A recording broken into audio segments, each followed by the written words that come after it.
Let's hope that that doesn't get me kicked off of YouTube.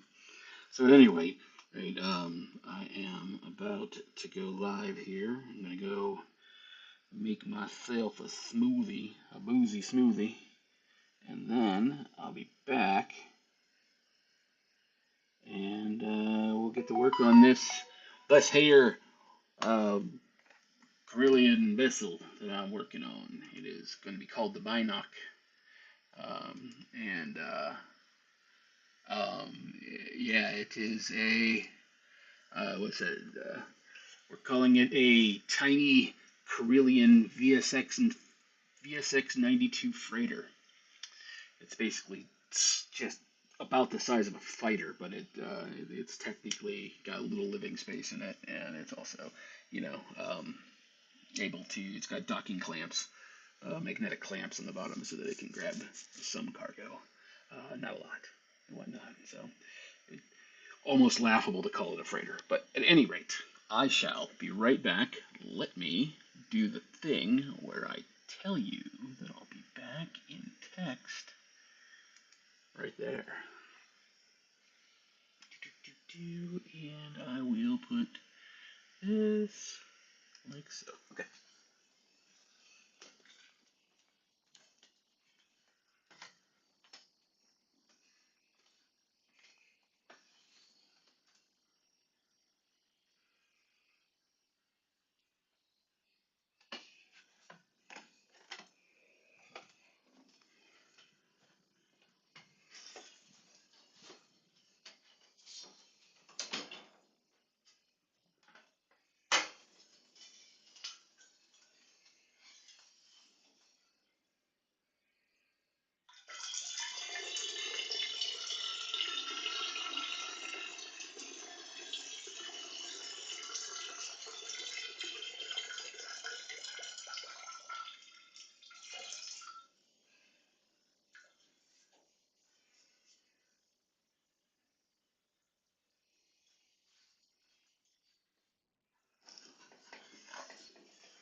Morning. Where did I put the thing? There it is. Okay.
All right, boozy smoothie check.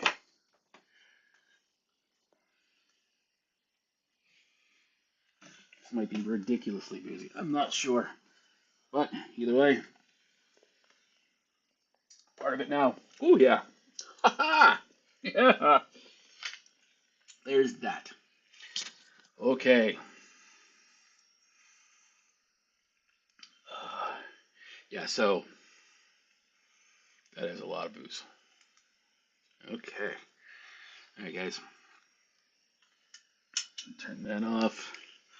And part of me wants to just turn into a floating head again. I like it, like looking like a floating head. Because I don't need the light.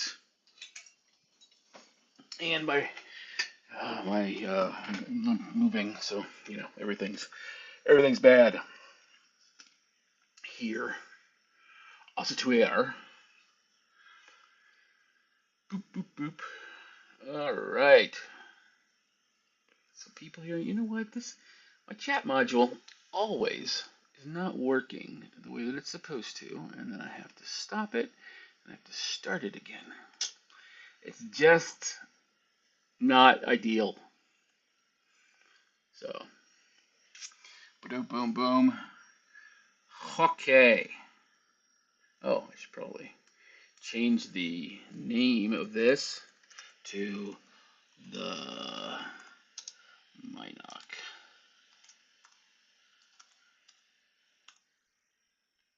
The Mynoch. Okay, update all titles. There we go. Titles updated. Star Wars Asylum, the Mynoch. Yeah, we are looking at this puppy.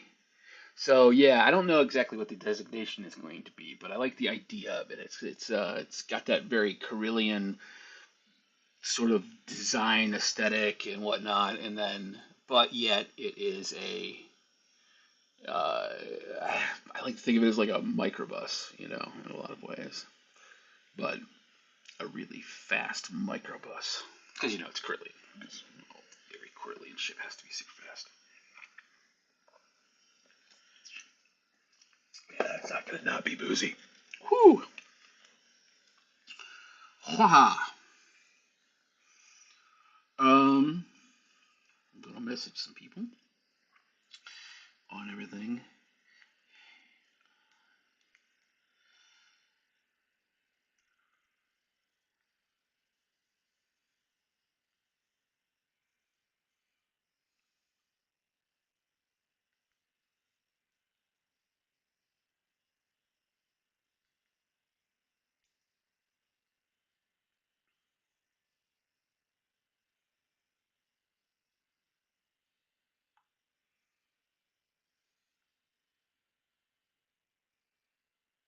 And copy.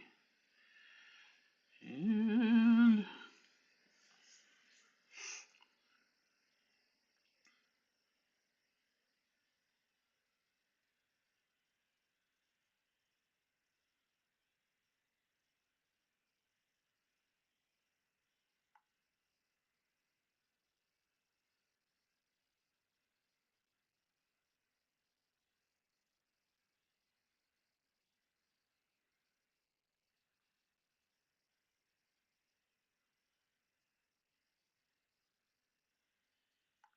there we go.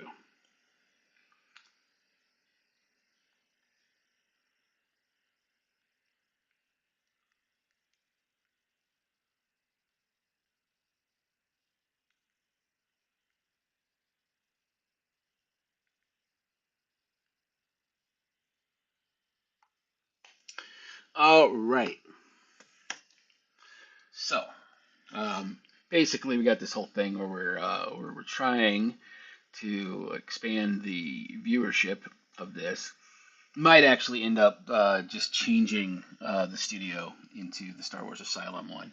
The studio, technically speaking, is no longer really a thing. I built a studio. I've always had studio. Decided as like a moniker, but I leaned heavily in on the studio because my ex-wife Sarah and I, we're in the same studio, and so and everything was very focused on me, and so if we leaned in on the studio, then the studio could be a place where two separate artists work under one umbrella, and then it allowed us to reach more people that way for honestly each of us. But yeah, since she left, there's really no good reason to to not just be focusing on my name. Which honestly, if you're an artist and you're out there and you're doing your thing, your name is worth its weight in amazing. Um,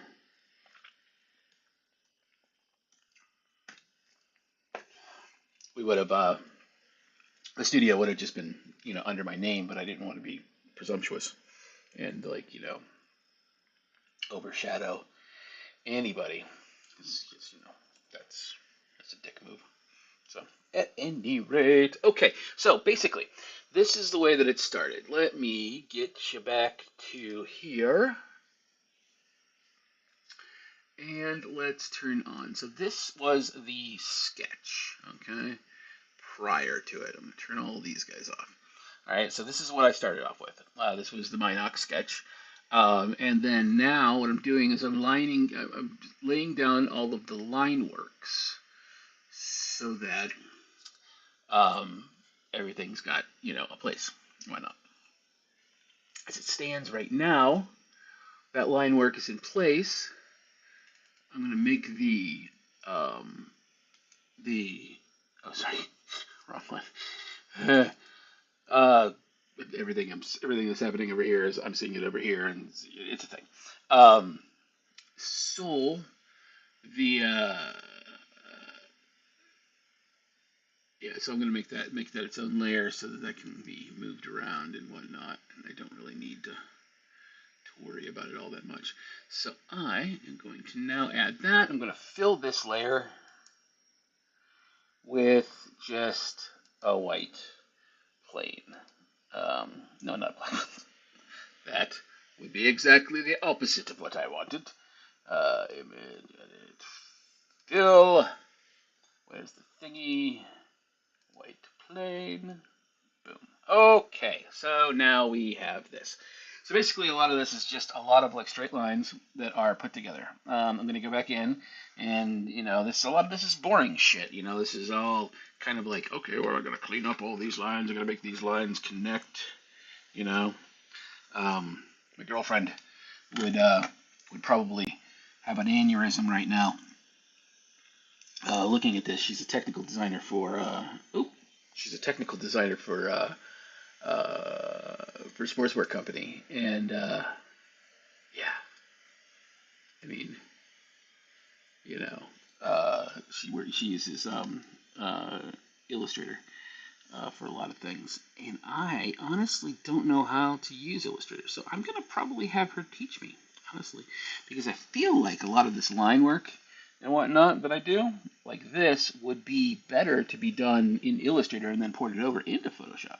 At least it would be infinitely scalable then at that point in time. And that's probably the next step when it comes right down to it. There's a lot of little things that I want to learn how to do in Illustrator. Yeah, okay, there. Boop, boop. All right. Boop. I'm going to go up to about here. I'm going to go over to there. Okay. And take this out.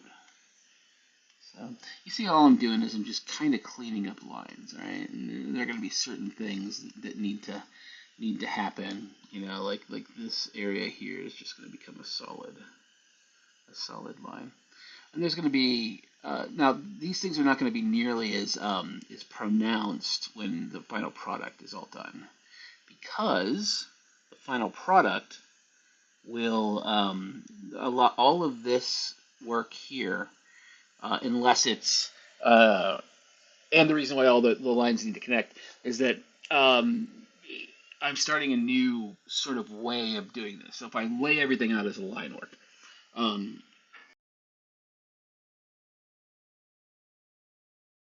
second, this is Kate. I'm going to accept it here so that I can talk to her. And hello, darling.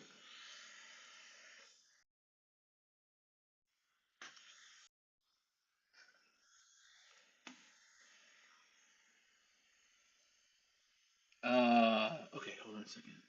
Let me.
How about now?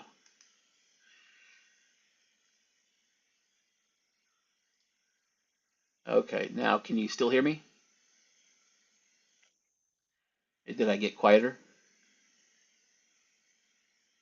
I got a lot quieter? Okay, no difference. Okay, cool. Sweet. Just wanted to make sure. Yeah, I just wanted to make sure. There was some complaints on the last stream that they couldn't hear me.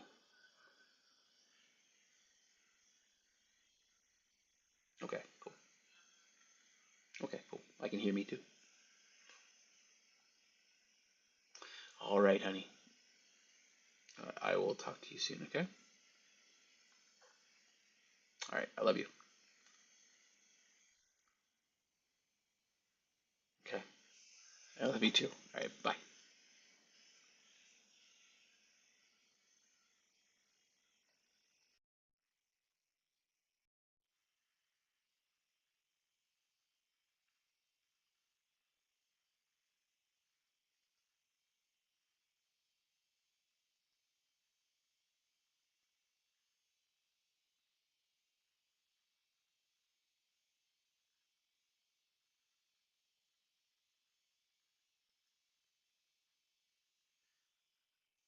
All right, so got that going on. Basically, I'm getting all of my friends and like gaming groups and stuff like that to be like, hey, this thing. I don't know that I'm going to.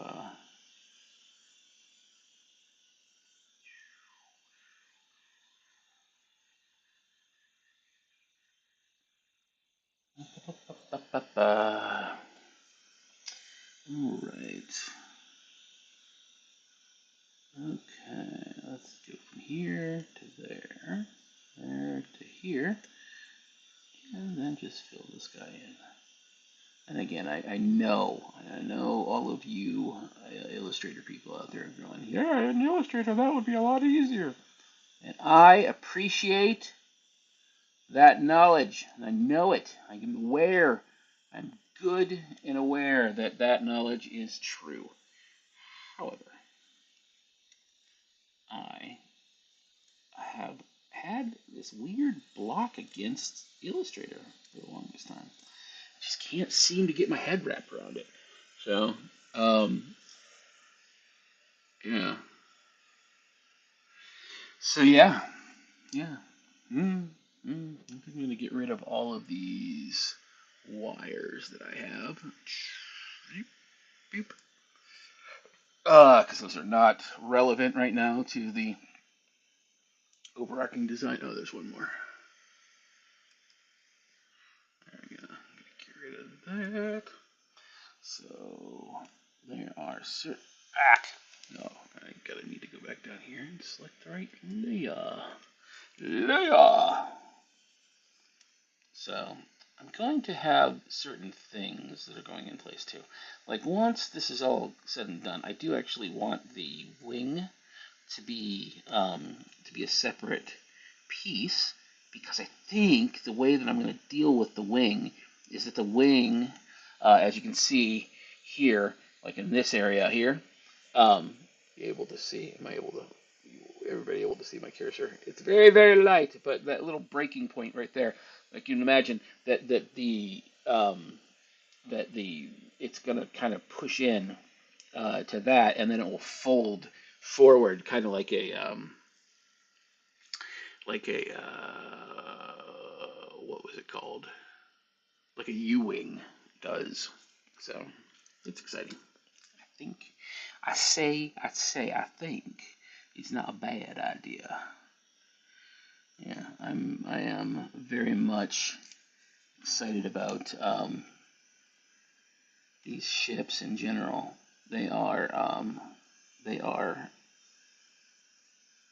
one of the things that we're doing. So, like for instance, we reached out to Edge Studios about potentially sponsoring the the the, the podcast slash Twitch cast or whatever it's called. I don't know.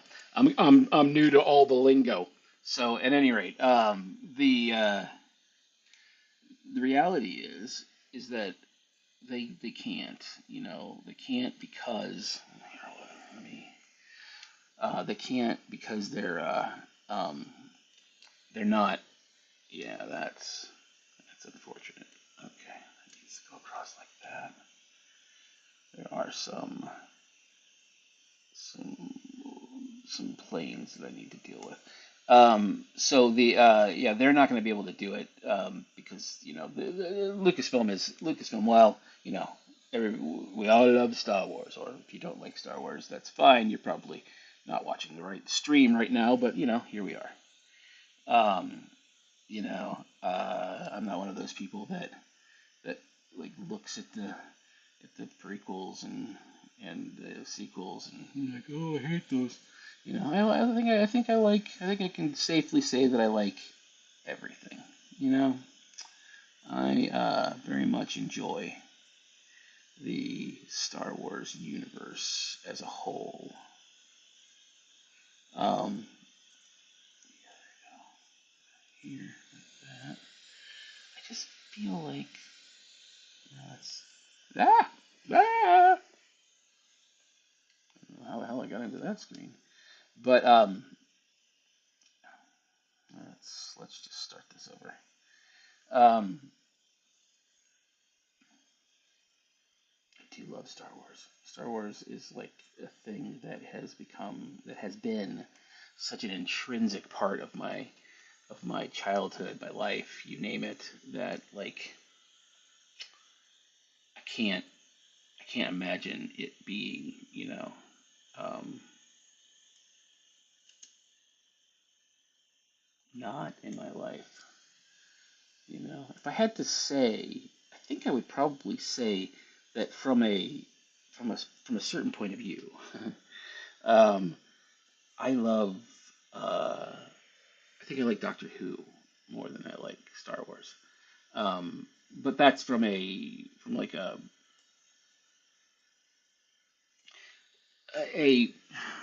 that's from the point of view of Nigel, who is an idealist, and Nigel, who is a pacifist, and Nigel, um, who is very much unbeknownst to himself, uh, and he's talking about himself in the third person now, which is perfectly fine. Nothing bad's happening here. It's just the way that it is. He has modeled his life after that. I have modeled my life after the ideals that I had stumbled upon with Doctor Who as well. I was like, oh, holy shit. Yeah, here's a guy.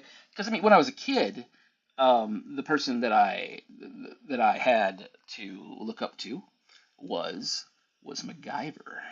Actually, and MacGyver.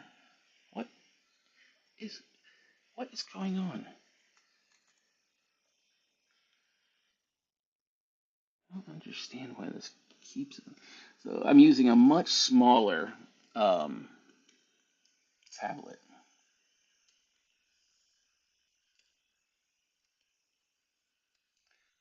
to do all of this, which doth sucketh. But um, I used to have a tablet here, and one of my ex roommates and worker, I lent them one a while back, and well, they just never gave it back. And then stopped working for the studio, and did that along with a car that I had bought them. And so that's been kind of tragic and difficult to wrap your head around as well. Um, I like to be able to give people stuff, you know, and the fact that I don't get I'm learning, unfortunately, that I really shouldn't do that. That it doesn't work at all. I really shouldn't be that. that generous all the time. I mean, everybody, you could be generous, and I am. I will never not be generous. But I can't do this thing where I just, it's having a therapist is a fun thing because I get to have a conversation about like what um, what I should be doing with people that I care about, you know. Um, and one of my problems, and a very serious one in my opinion, is that I tend to want to help more than than I should, I think. And again, it's a complex that is not without its unfortunate nature. I I am a person who I want I want to be that person that helps people. I guess you could say it's kind of like a savior complex in a lot of ways, and that makes me feel good whenever I do that kind of thing. But the reality is that there's it's not that cut and dry. You know, nothing about any of this is just, oh yeah, you were just helping. And that was a difficult thing to learn. Um, you know, people are people need to be able to make mistakes. And I I hate watching people suffer, so I don't let them make mistakes, and that's a mistake that I'm making. So there's that. Anyway, enough about me. Let's talk about the Mynoch. The Mynoch is a result of like we're right now we're doing the game, and it was going to be a ship called the Last Word, and then it dawned on me because the Last Word is a modified B-wing, okay, which means that that ship couldn't have been gotten um, until after B-wings went into production, which was I think like 5 years before the Battle of Yavin. So something along those lines. I have to go back and rewatch Rebels and find out the exact timeline. But like they introduced the first B-wings, in Rebels. It's a cool, thing. Could have done without the wildly um, stereotypical mechanic, but what are you gonna do? You know. Um, and there's always a triteness, that comes along with a cartoon and whatnot. And that triteness was um, in the guise uh, of um, you know a guy that is a mechanic and builds ships, but he doesn't like to fly. And he has that old man accent. And, oh, I never wanted to do that kind of. I can't actually get the accent right. So, as much as I will be voice acting in this game. I'm actually. I've only got a few accents that I do, and none of them are particularly stable, which is only okay in Star Wars or something like that because if my accent is a pan-European accent, well, I guess that's fine, right? Um, it is my firm belief that Italian sounds like Hattese. So, when we get any of my Italian friends to GM things, I'm going to have them you know, do all the hot teas in Italian. Because there's a certain level of it, that is kind of nice when you boils right down, because then we can be like, oh yeah, because it is actually uh, it's actually a language, and most people understand it. So the idea that that I would have a sorry, and then this goes away, and so does this because it needs to be a little bit different. Because why is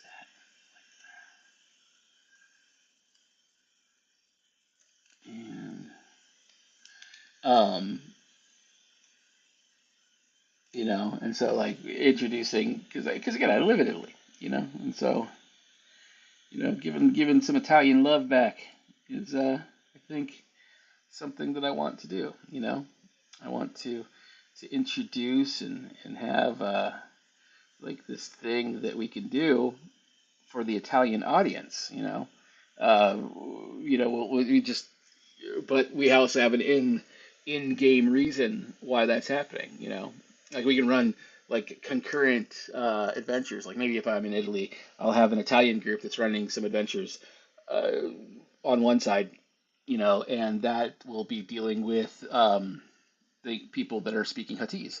And so in that part of the Star Wars sphere where Galactic Common isn't the thing that everybody's speaking. So it's one of the things we are also really excited about working with is one of my favorite tropes in really sci-fi in general is the creature that you can't understand. All right, but one of the people does, and then they act as a comedic relief translator about the thing. So like Han Solo, whenever he's whenever he's it was like in the Force Awakens. It was really my favorite. When Han's like he's like, well, I guess I'm just gonna have to you know talk my way out of it. and Chewie says something, and Han just goes, "Yes, I do." Every time, like Chewie clearly didn't agree with him. So, and that's like it's a certain level of comedic relief that I really kind of dig on. I think that is ultimately gold. In a lot of ways. And I think that needs to go there. Beep. Man, I really wish I could just turn off this bar at the bottom. I actually don't want the ability to touch it. I guess if I go to full screen, but then I lose all this stuff over here. There's not a good solution, guys, is what I'm trying to say. Alright, Photoshop is a very powerful tool, but not always ideal.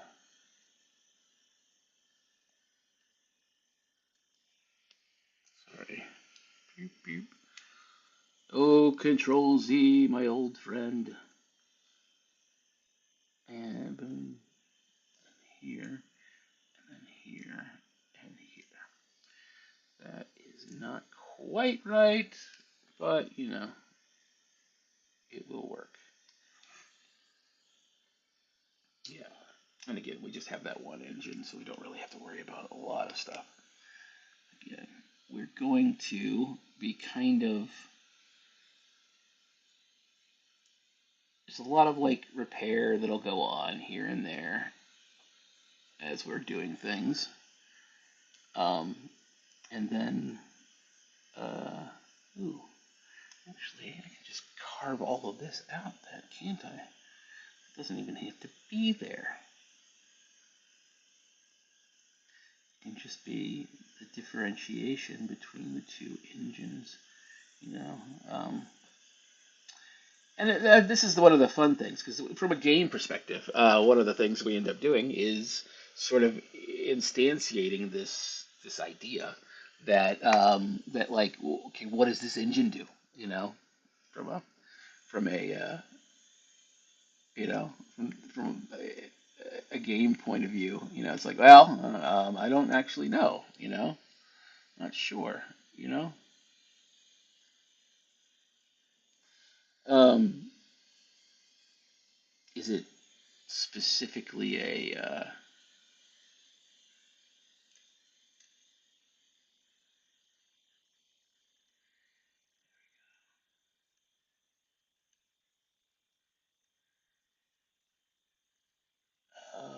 me and Kate just watched Good Omens tonight.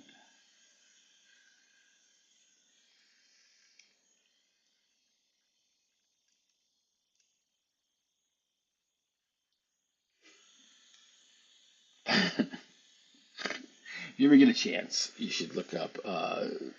It's an Andrew Garfield, Jamie. Um,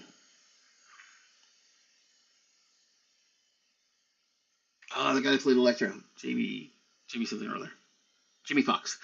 Jamie Foxx, Andrew Garfield, and Emma Stone doing an interview, and and Emma Stone starts going off on this thing where she's clearly having a difficult time remembering the thing that she wants to say to to Andrew Garfield, right?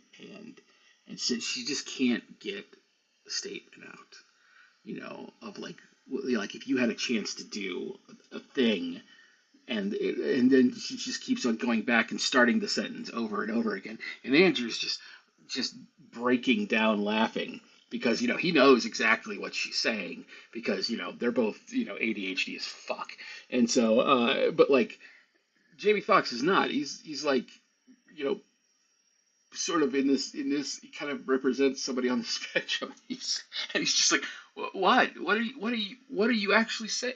It's a beautiful thing. I recommend, just look it up. It is and always will be one of my favorite examples of what ADHD is actually like. Um, and again, there's a humor to ADHD, and there's a humor to all of it. Like it's ridiculous.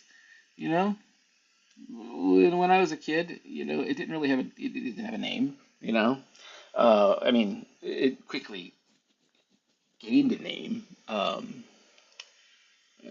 by the time I was like 7, uh, it was like when it was coming out, like and everything, and so I was one of them there first kids that were put on that Ritalin stuff, which they really didn't know what they were doing back in the day.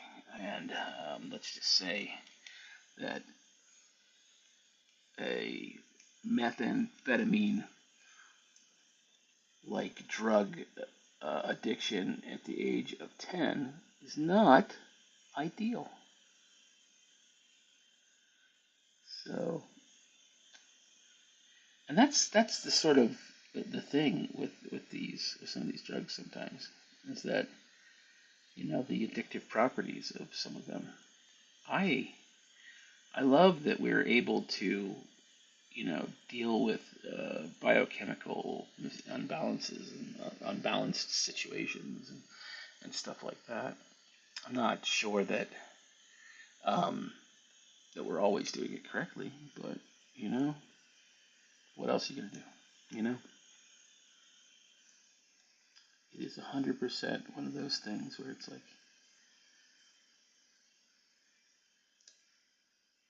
you know, there's no good. I don't know that there's a great solution to the problems that are uh, there and get developed when you're dealing with things like ADHD. I mean, ADHD is it's just such an interesting conundrum, because you got on one hand you've got this um,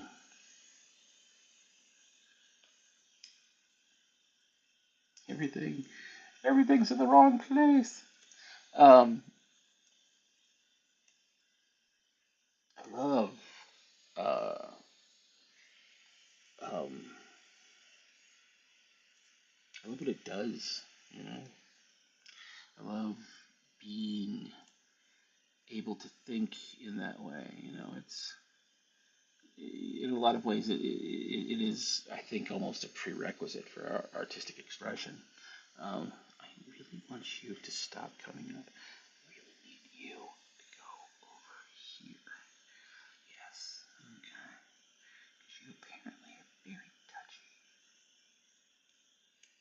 And if I just pull up something that's on the other screen, it isn't as much of an issue for the stream itself, you see, as you might understand, as you might get.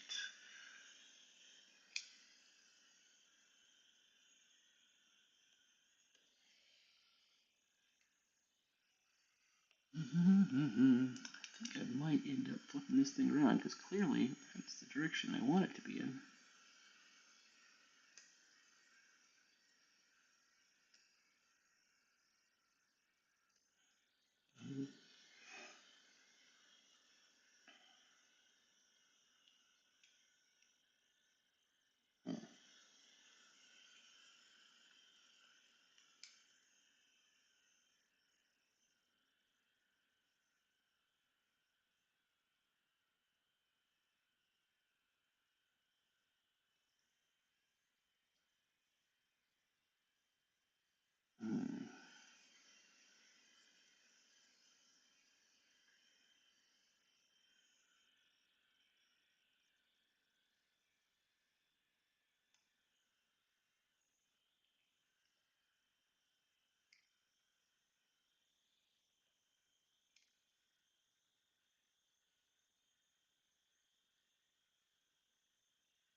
Yeah.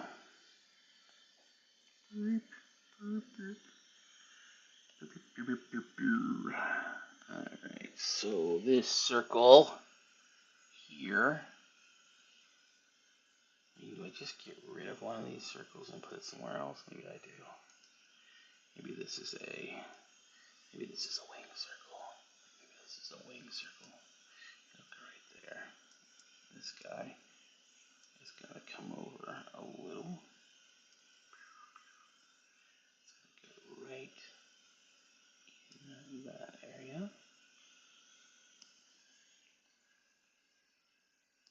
You know, maybe I do just have one larger one. I get rid of all the other ones.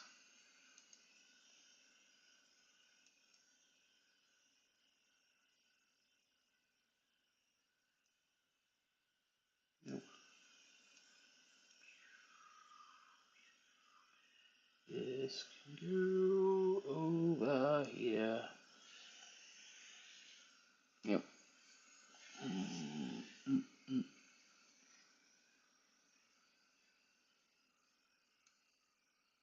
Give it a little bit of this.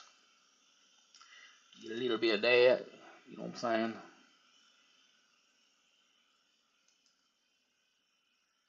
Get all up in there.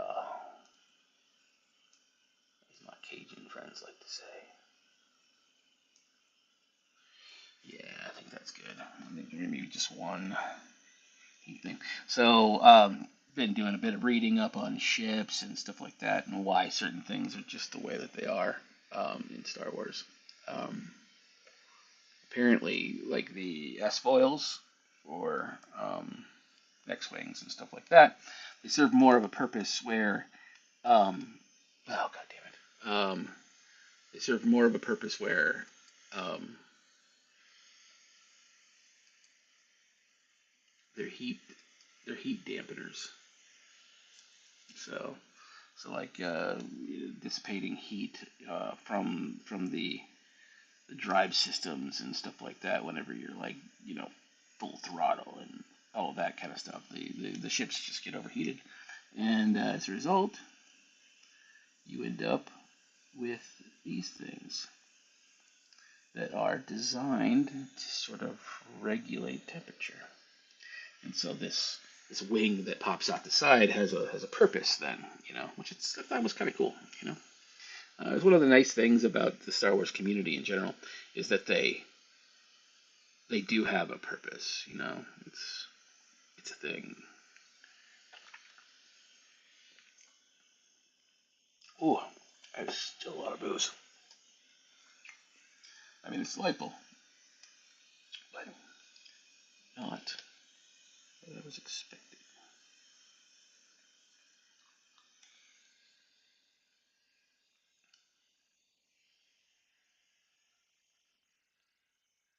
Photoshop sometimes gets all like screwed up. Or it's like, oh, you're in the middle of a thing, you can't move. You have to remind it that it was doing something. It's kind of like it gets distracted. Like, what was I saying? Motherfucker, you were saying that you were going to finish that render. That's what you were telling me. And then you decided to not. And I'm against this.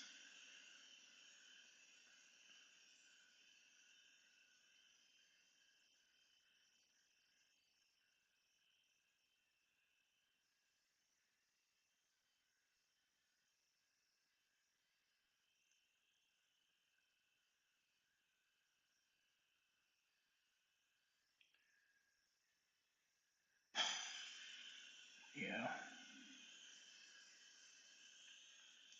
And then with this, we just kind of need to give a certain amount of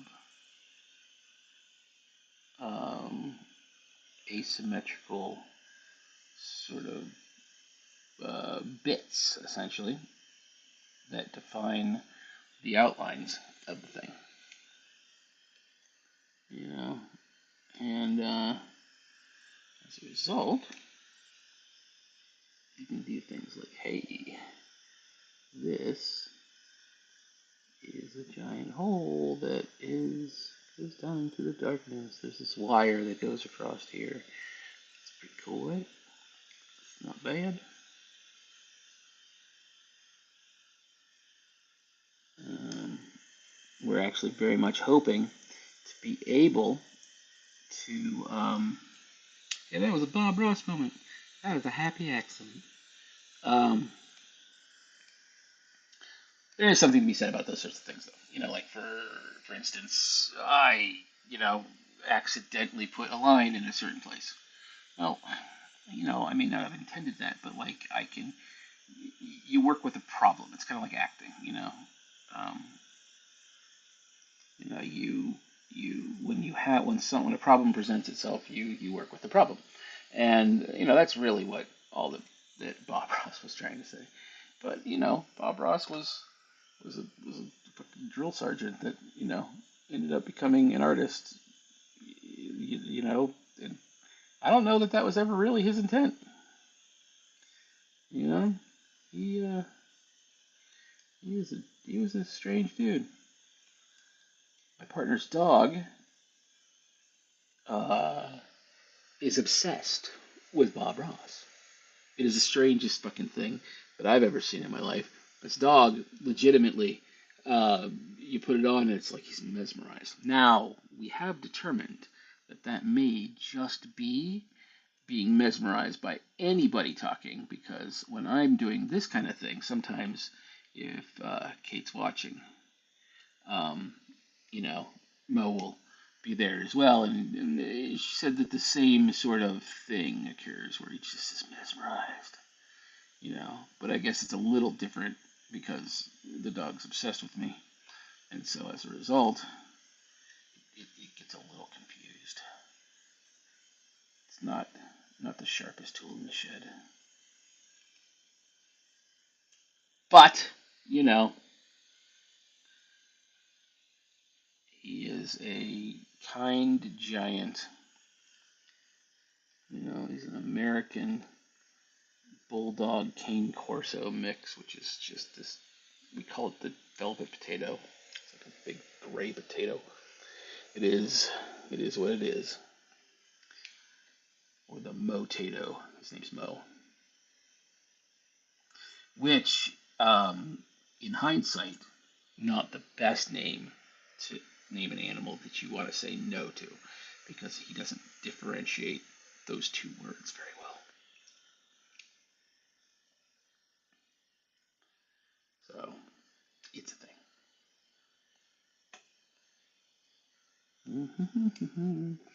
So one of the things that I would like to do is I'd like to get this guy done because I think I want to introduce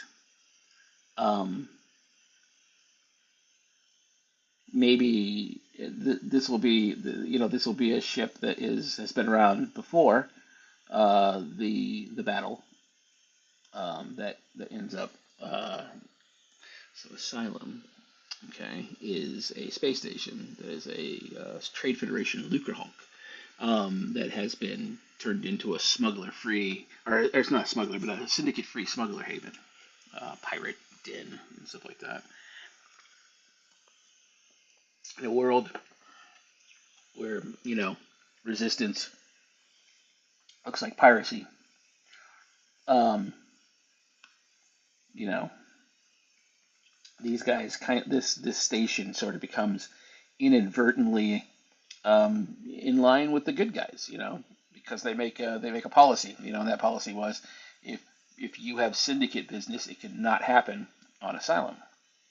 Asylum is a safe haven, and so people who then are on the run from a syndicate will often come to um, Asylum to, well, get asylum um, from said syndicate. And yeah,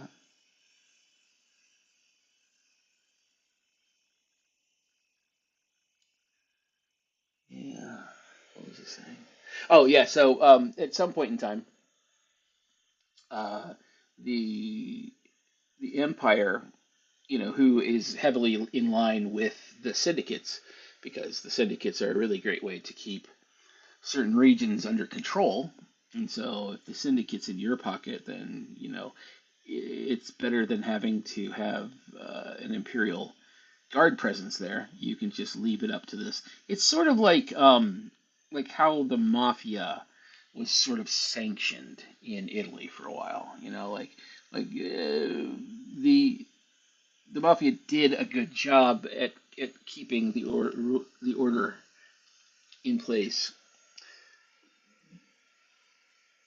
but it was kind of like a not a um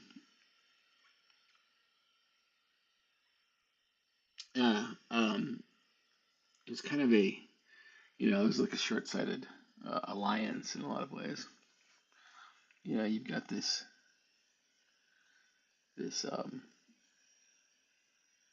these guys that are like, hey, yeah, you know how we were criminals? Well, you don't really see us as criminals anymore, do you? And Italy had to go, well, I mean, kind of trying to make it legitimate. I mean, and again, this kind of thing works from time to time because revolutions and so on and so forth. Every revolution, the people that do the revolution, in the eyes of the thing that is being revolutionized, um, those guys are the enemies. Like they're criminals, and stuff like that. And so it's just that I feel like in that case, that mentality may have been what everybody was hoping for. Is that like, well, these guys are really the good guys, and they're not the good guys. You know, Italy's a strange place, and I love it to death. It is so. Hospitality was born in Italy, and also there's a strong sense of a family that goes on there.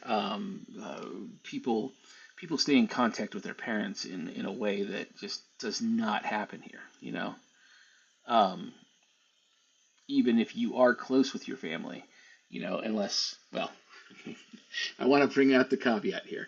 My girlfriend, which I've been talking about a lot tonight, she is from a Jewish family, and those people talk more than anybody I know.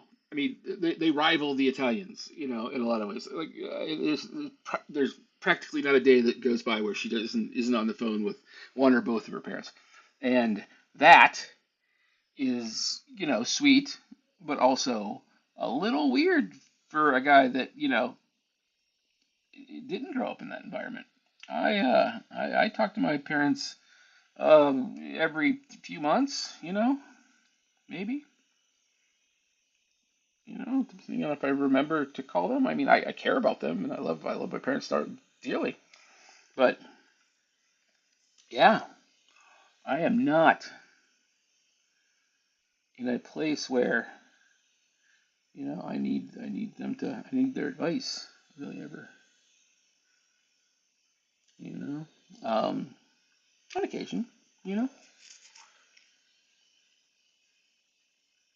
I had a lot of family though. Um,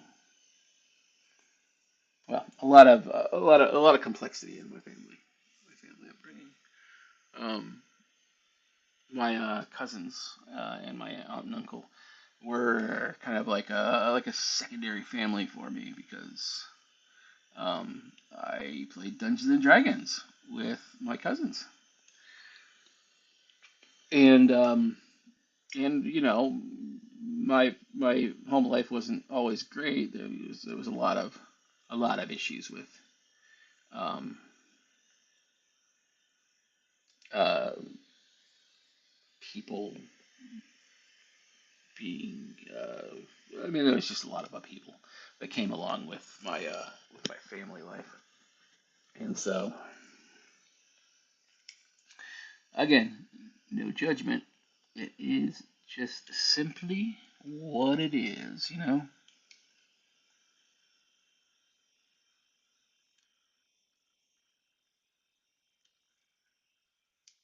My mom and dad got divorced when I was 10. Yeah, I believe I was 10. Um, and that was not a pretty. It wasn't a pretty sight. So as a result, uh, um, you know, and again, everybody has their issues. Even my aunt and uncle had their issues that they dealt with. But the difference I feel is that those issues were allowed to be talked about eventually with my aunt and uncle, and I feel like in my family, those those issues really weren't talked about, or they were just not believed to be an issue. You know, um, Anxiety is a hell of a thing, man. Anxiety is a destructive force that uh, it turns the nicest people into the worst people sometimes.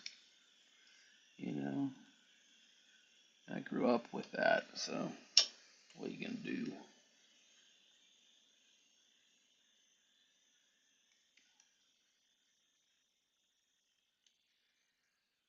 Uh,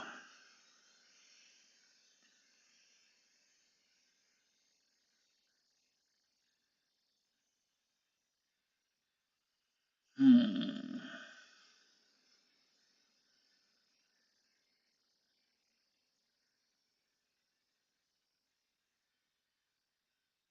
Let's see here. What do I got going on? That is, you know what? I'm gonna do a canvas rotation because again, I feel like I keep on gonna do it 90 degrees clockwise. Yeah, that ought to do the trick. All right. Um. Uh. So yeah, the Lucre Hulk. Coming back to that. The Lucre Hulk. was just a regular old everyday Lucrehulk, and they started adding things onto it, like a giant like landing platform underneath of it and stuff like that. Um, or like it's probably like a docking ring or something along those lines that they added onto the outside of it. Because Asylum was basically not meant to be terribly mobile. I mean, it could jump into hyperspace, but it was super slow, and it didn't you know uh, after a few battles, of which there are many in the beginning, in the early days, um, it was just a thing. So 10 to 16 and a quarter. So that's 6 and a quarter. And this is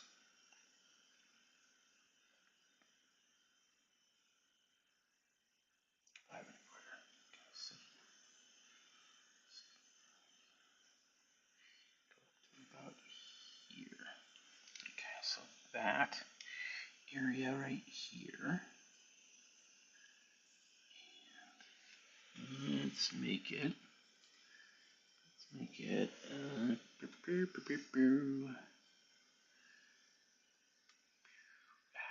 No, don't want to move things. Just want. Oh, come on, man. There we go.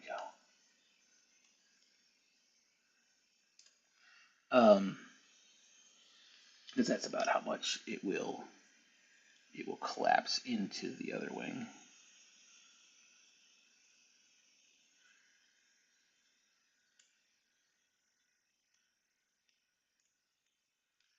Let's see here. Yeah, the blade of this,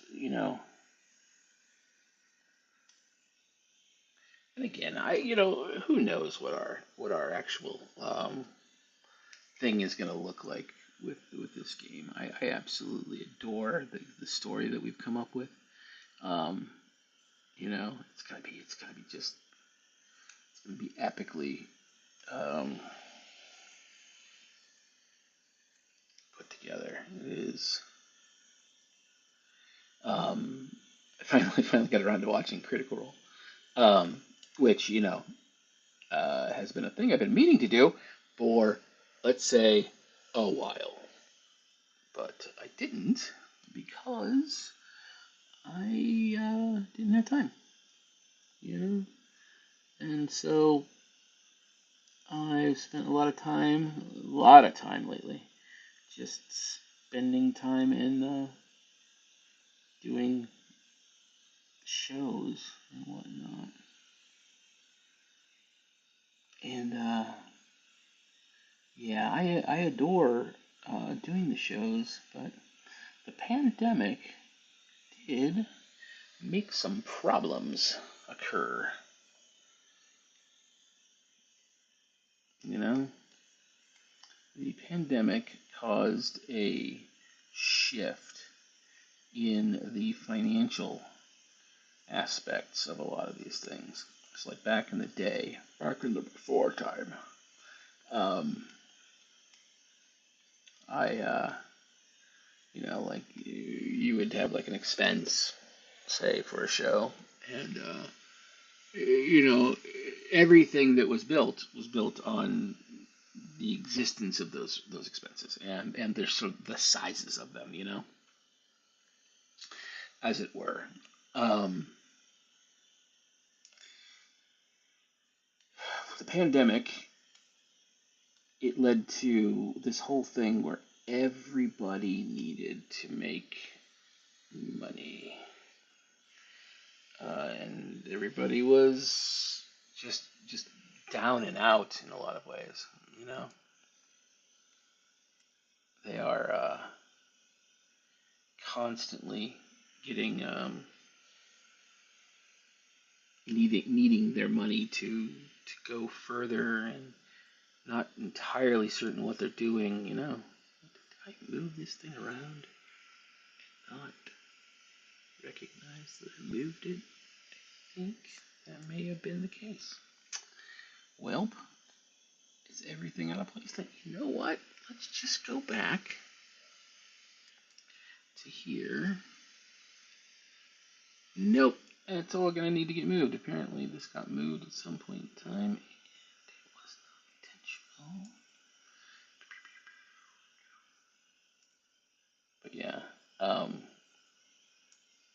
the game, though, uh, if you've talked to me at all, then you've probably heard about some of it. You know, I'm very excited about it. We talk about it a lot. Um,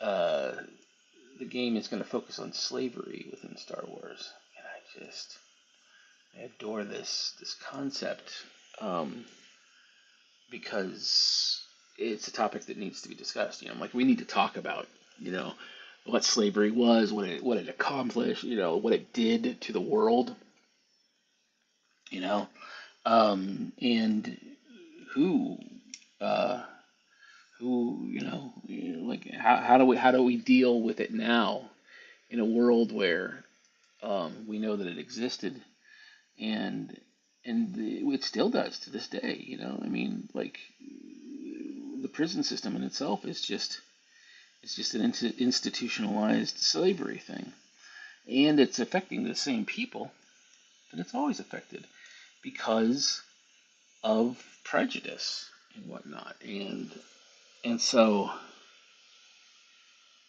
you know you can tell that story and also talk about things like AI and like you know maybe make that sort of area more understandable.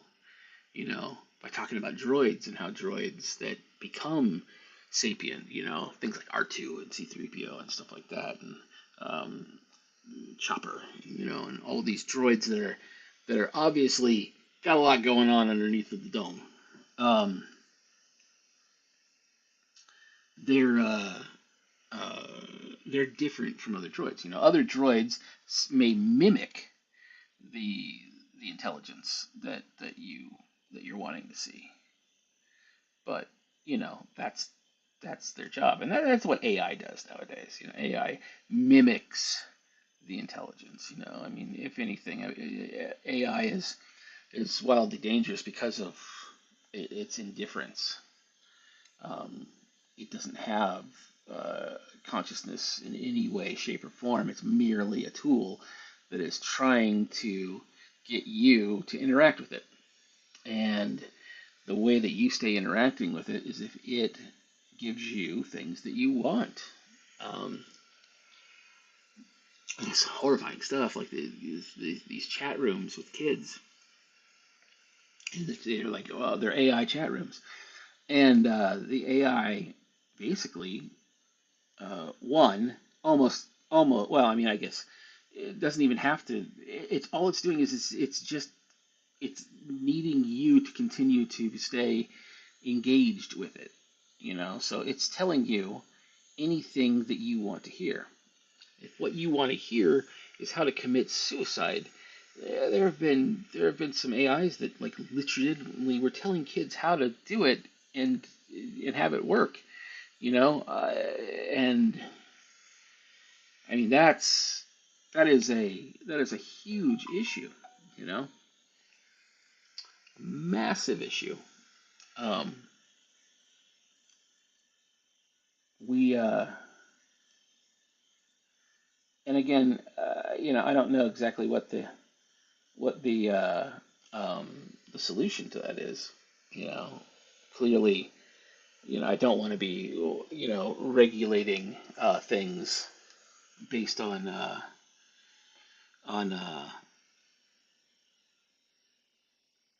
uh,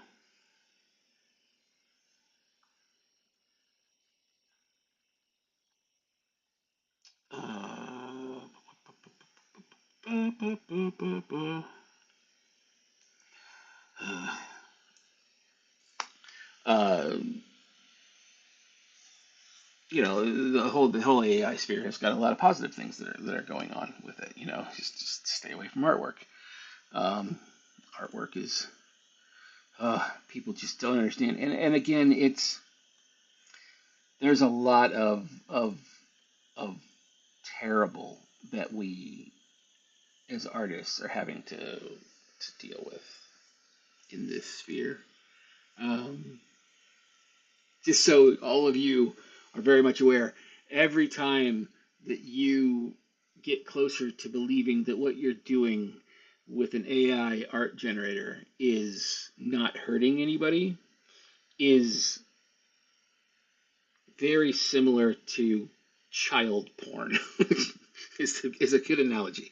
I mean, an extreme analogy, but it's still a good analogy. Somebody's getting hurt. Whether you want to believe that that person is getting hurt or not is irrelevant.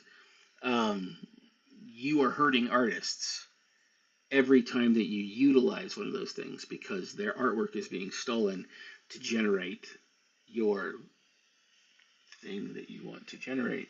And the realities on this are that I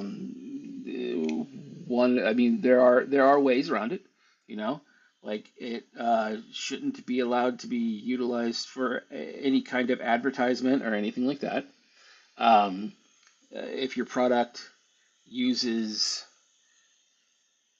AI for its like art or creative anything, then you can't. That has to be open source. It has to be open domain to everybody. Everybody should be able to utilize it because that's what you're doing. You are stealing things under the guises of those things being open source. So you can't produce something from it that isn't open source because otherwise you need to pay us. That's the difference, you know. And again, we don't mind, like if you're paying us to utilize these things, one, AI is not going to be nearly as inexpensive as it is right now. AI is dirt cheap at this point in time, comparatively compared to what it would have to be in order to be not shitty to artists. Um, and again, that's a thing, you know, that you have to sit back and think about, you know. And well, but the point was is that like every time that because I mean I watch it happen all the time. Like I have these dear friends of mine they're just sweethearts, and they sell a product that I absolutely adore. And again, they're not doing anything where they're utilizing that necessarily in their products or anything like that. But like you walk in and we were listening to music that was created via AI, and uh, they're really, I think, more just expressing this like wonder at like how like amazing it does at putting these things together, like it's some kind of mystical thing that's happening. But in reality, it's just that it's pulling upon a lot of wildly talented people to emulate something based on their talent. And when you do that and you start relying on it for your own entertainment and stuff like that, um, eventually they just that goes away.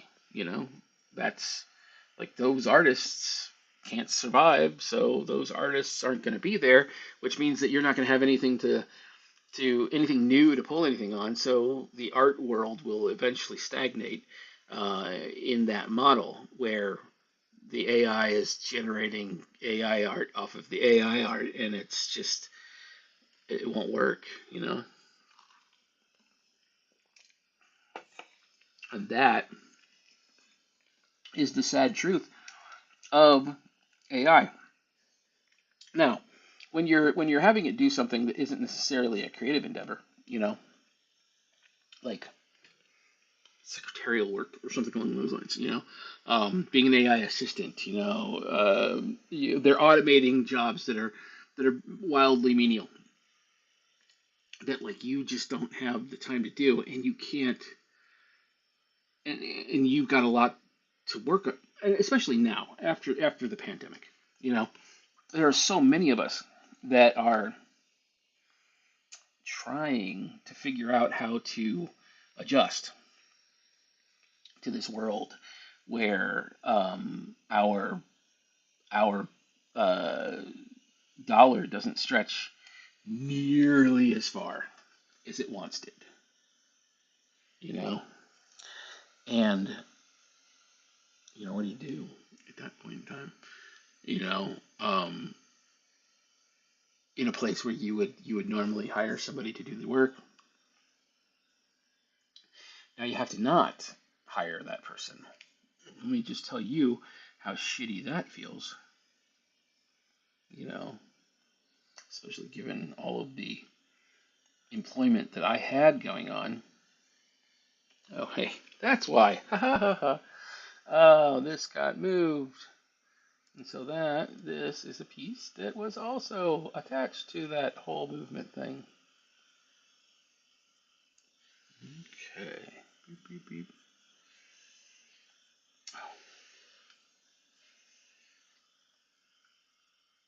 Okay, let's see here.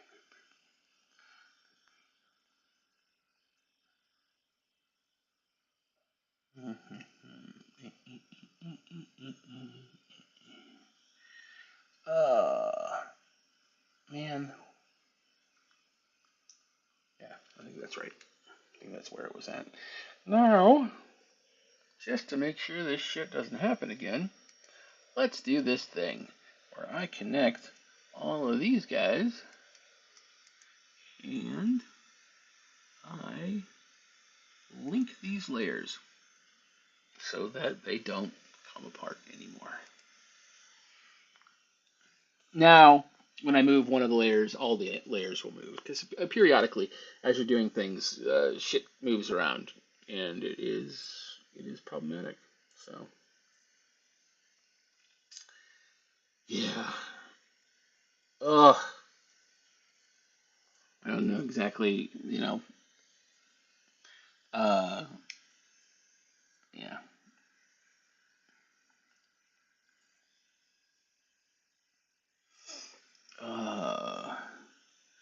I have this number pad over here that like does a good job of being able to allow me to utilize the shift key like the way that I need to, which is nice.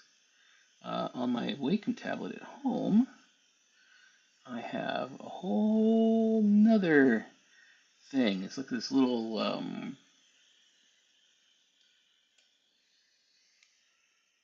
like remote control looking thing. Yeah, it's great. It does a shitload of stuff and more than I use it for.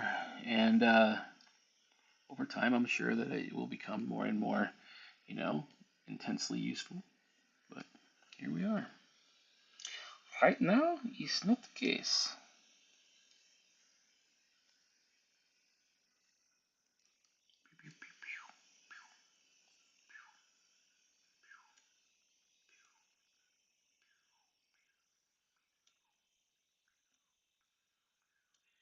All right.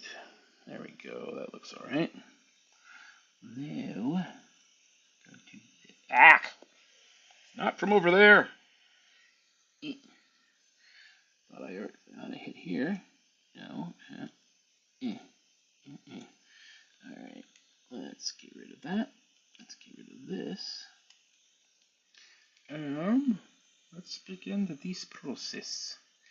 There I am going to straighten this guy out so that I can and go to here.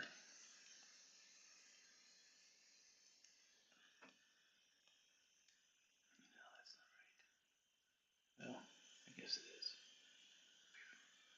Yeah. Looking to.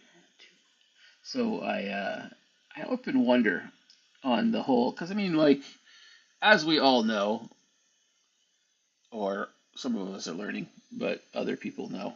Um, YouTube is got some policies, and they utilize AI to enforce their policies because again they don't want to hire people to do anything, which is again not necessarily terrible, but like when it means that like people are innocently being like taken down all the time because they happen to have a song going on that is not that would normally be copywritten, but they have the permission to utilize it. Um, yeah, YouTube is notoriously bad about not being able to differentiate between uh, an existing license for you and other stuff. We worry about that a little bit. Star Wars being what it is, uh, and the history of Lucasfilm and their inability to be flexible with the art community. Um, in the past. Lately, it honestly has been better, you know. Um, and the people that are, like again, it's not better in so much as that you are going to make a lot of money off of it. It's kind of exactly the opposite. Um, Doing art for Disney means that you make very little off of the piece that you did for Disney, but you will sell more of them. It's just that like profit margins get shifted and stuff like that because like you're not making the money off of it anymore. You know, now it's a difference.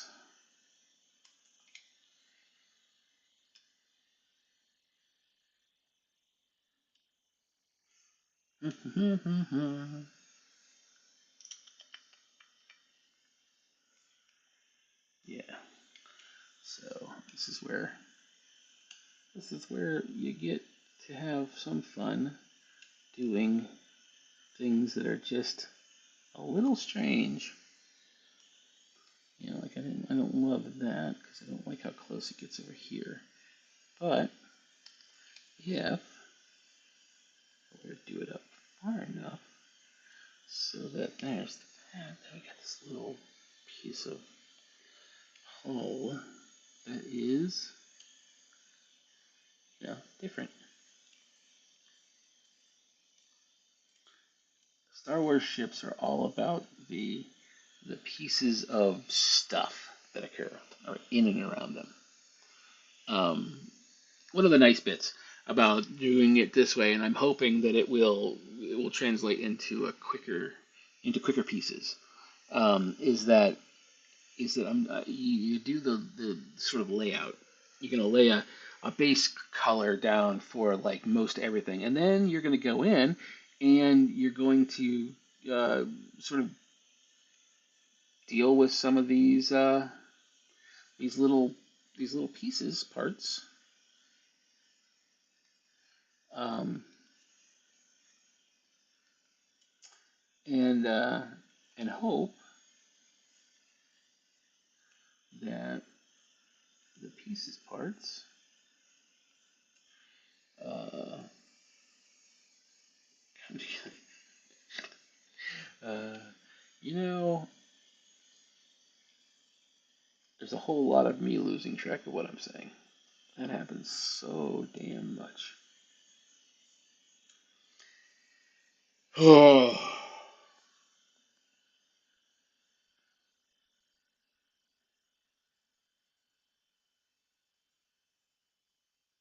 Mm.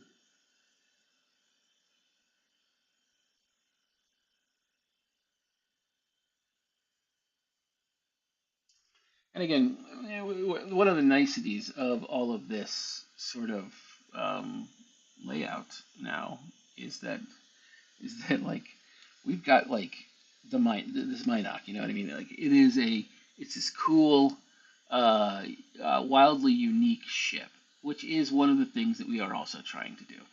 One of the ways that you stay solvent and safe in environments like this is to not like tread upon any of the particular bits, that people love about X, Y, or Z.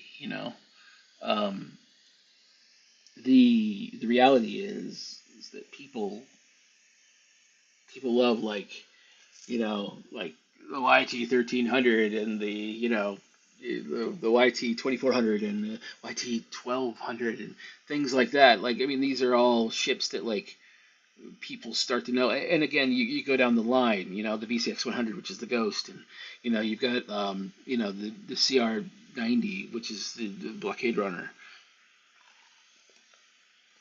the CR 75s, which are the troop transports, and stuff like that. And so, not utilizing those that much. Like, for instance, we used a Lucre Hulk in the game, but it's a Lucre Hulk that has been modified heavily so that it's a new sort of view, that you have going on. You get to look at the Lucre Hulk and you get to go, okay, cool. This is obviously not a Trade Federation starship and stuff like that. This is like a pirate vessel. It's got, like, a logo painted on it, for fuck's sake. And it's cool. It's cool to watch. It's cool to be part of that environment. Where you get to have these really great things that you're looking at that are reminiscent of what you love, but they aren't the things that you've loved. Um, and the same thing goes with, like, the last word. The last word's a modified B-wing, and that's super cool. And so, like, that ship is going to have a very short window that it exists in. Um, because the ship is got, like, this iconic sort of feel to it, but it is a modified B-wing. Um, Asylum being a space station, there's not a lot of big things that are out there that can be stolen. And so a Lucre Hawk was one of those things that you could imagine easily being stolen. There's only, like, if you had a decent crew that could hack the droid control system and whatnot, then boom, you've got this. Um, uh, Yay, Ducho! How are you doing, my friend? I miss you more than I can explain with the Barbie doll and the therapist. I'm just saying. So this is my friend Duccio. Let me tell you all about Duccio. This is the very first time that I ever met this man. Okay, he comes walking up, strolling, sauntering, as you will, up to my booth, and he says to me, "I am Duccio. Anything you want, I can make this happen. It will not be done well, but it will be done fast. It's the max power solution." And I looked at him and I said, "We're going to be friends." And he says, "I know." And then he, like, walks away. He just fucks off. He leaves. 5 minutes later, the man comes back with an espresso. And he hands me this espresso. He goes, "I got you an espresso." I said, "Well, we're definitely going to be friends now." He goes, "I know." And, we talked a little bit more, and then he leaves. It was 5 years after that I learned that Duccio had stolen that espresso from somebody else to give it to me. So it was the max power solution. But ever since then, Duccio has been and will always be one of my closest Italian friends. So, hi, Duccio.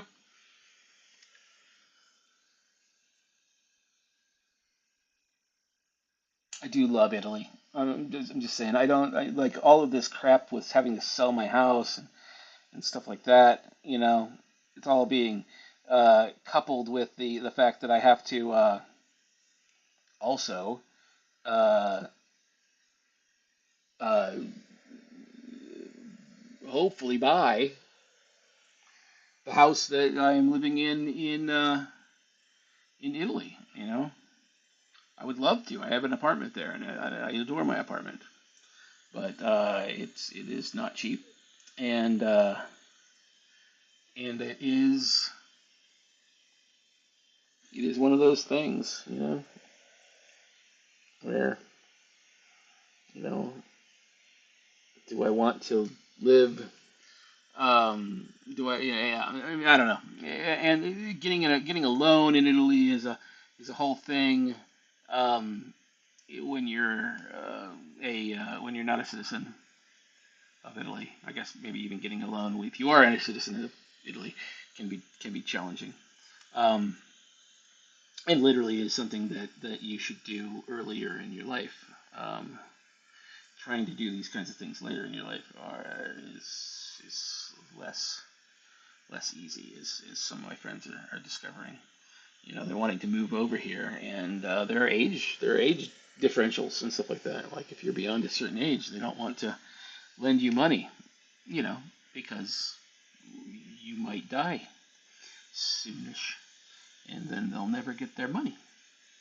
And so that is a thing, the issues that you run into with the United States is that like we'll still give you the money, 100%. We're like, hey, here's the money. Yeah, and then you die, and then they will literally sell that debt to another company, and then try really hard to get your children to pay for it, and that's not so much the case in a lot of other countries. I just come back to their interest rates over there. Their interest rates are actually fair, whereas in the United States, by the time I'm done paying for a $160,000 house, I will have paid 350,000, I think. It's like well over more than double, and that was with a 2.75% interest rate. So over there, the interest rates are much more straightforward, and they get paid first, and blah blah blah, and so on and so forth. So it's nicer. It's a thing. It is a thing. So yeah, the if you've never been to Italy, get off your ass. All right, Italy is one. It's beautiful. It's covered in history. If you have any interest at all in the past, Italy is the place to go because there's more of it just lying about. You know what I mean? Than any other place in Europe. I feel. You know, Italian society was always big on the production of like art and things like that, things that last and stay around over time. Uh, and I always say that hospitality was born in Italy. Like the story that I tell you about Duccio. Like that's the first thought of many people in other cultures is not to go get your new friend an espresso. You know, like that's not how people necessarily think. But I feel like many Italians are those people. Many Italians, they do think of that. Like that's their love language, as it were, is giving and a certain act of service that comes along with making you feel wanted and comfortable.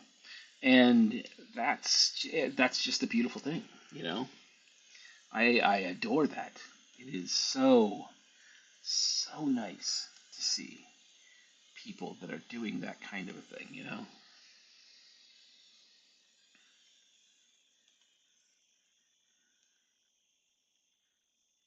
Yeah. Oh, but yeah. Oh, Italy, Italia. It has been a difficult time learning Italian for me. Um, Again, I I think I learned a very intrinsic lesson when I was younger. Um, I was in university, and I was just having a hell of a time passing French too. So much so that I tried to convince the language dean that they should allow me to substitute logic for my language requirement, because if we were trying to communicate with something that didn't have languages, we know it, logic would be the way that we start that communication process. And it would be the stepping stone to language itself with those people. Um, and I remember the dean of the language college uh, walks out with my proposal in her hand, and and she says to me, she goes, "Okay, I just need to get this straight. The mind that wrote this paper can't pass French too." And I was like, "Yes." And so I think from that point on, I never really looked down on people for not being able to do things like math or science or something like that. Like maybe that's just your language to me. Like language is just a thing that I can't do. It is 100% a just it doesn't work for me, and I get really frustrated with the whole thing. You know.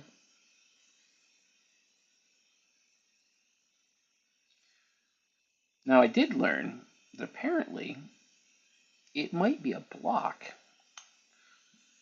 because a lot of that language turns out was still there in my head.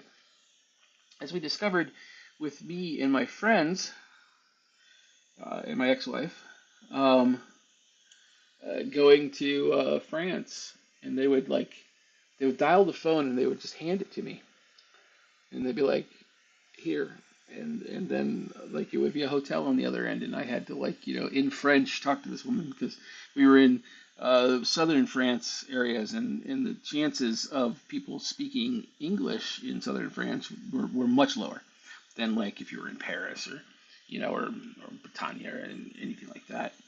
Um, Northern France, things were a little easier, but in southern France, it wasn't as prevalent unless you were in a place like Nice or something like that. Nice is a very sort of metropolitan kind of area when it comes right down to it. I, I honestly, I may end up in Nice. I've been there a few times now, and let me just say, do love Nice. It is, as they say, nice.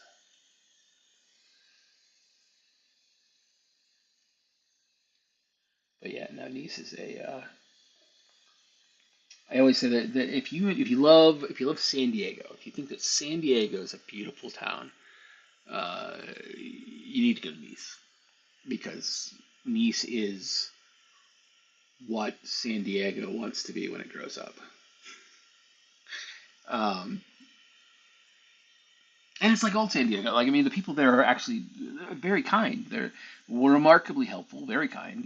Like you don't have to worry about this whole thing where people think that the French are rude is not the case. The French are delightful. Um, Parisians sometimes are a little fed up with tourists, but that happens in New York City too. I can't tell you the number of times that my New York City friends have gotten just frustrated with the tourist situation. And now imagine that tourist is coming over to you and demanding that you speak whatever language it is that they speak with you, and and that's an American tourist. So it's it's got to get daunting over time, you know, to deal with that kind of hubris, rhetoric. Yeah, hubris.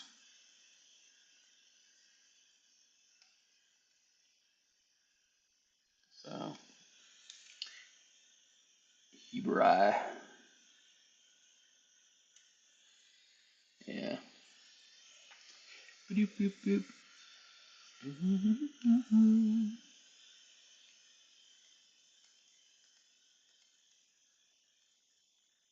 Oh, that would be an eraser. That's not what I wanted.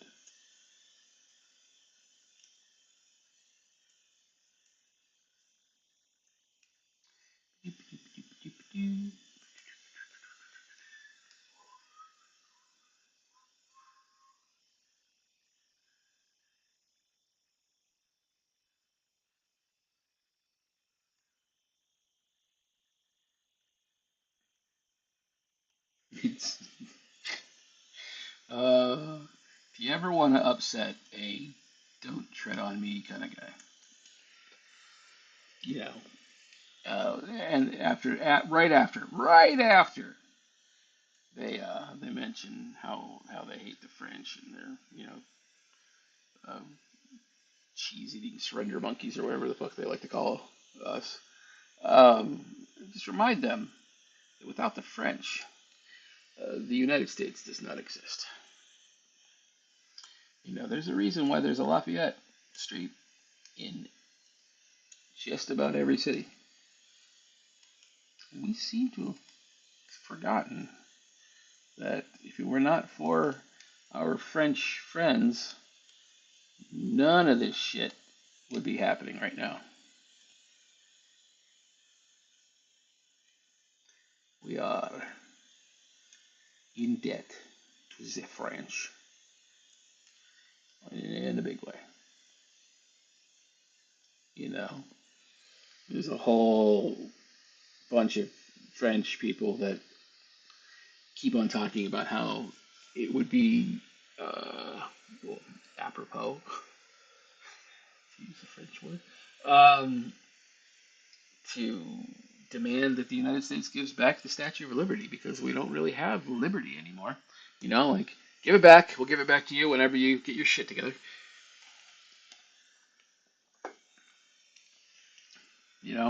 Please stop doing exactly the opposite thing that you claimed that you wanted to do. You know, I can't remember the exact quote, but the whole poor and huddled masses sort of thing. You know, Jesus Christ. I mean, like that's who we're supposed to be. We're supposed to be those guys.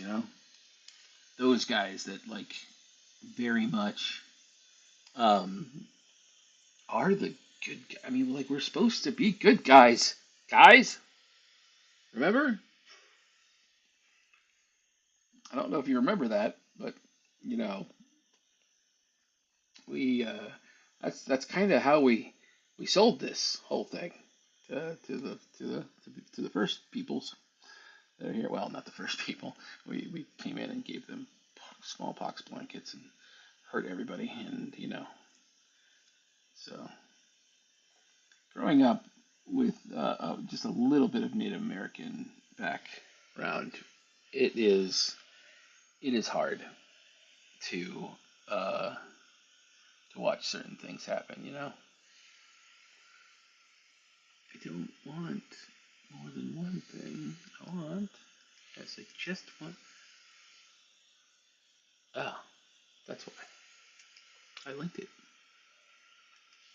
Let me move this over real quick. No, other way. No, I can link it back up.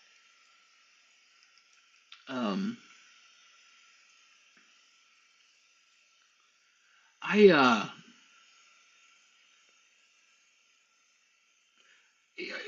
we there were very few people in my family that really embraced the Native American sort of side of things. Um, we we were in our uh, um, really sort of uh, yeah, was a very strong American sort of aspect, even though my grandfather was French and my grandmother was French and Native American. Um, the you know, like all things back then, my grandmother was Native American, but on her birth certificate she was white, because that is how it happened back then. But like we all we all were aware, and you look back at her mom, and you look back at her, and again, there's such an obvious resemblance to um, Native people, you know, that you can't really ignore it.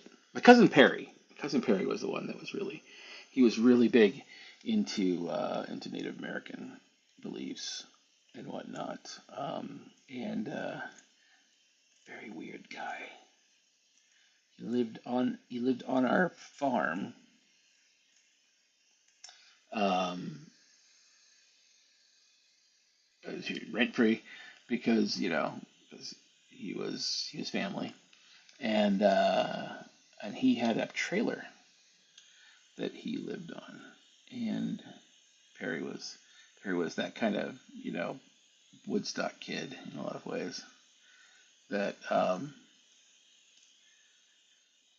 he was my cousin, and he was my grandmother's sister's kid, I believe, was the relationship, and that side of the family very much leaned more heavily on the Native American sort of aspect of things. You know what? These are ion cannons. So an ion cannon has a very different sort of feel to it, and it's going to be a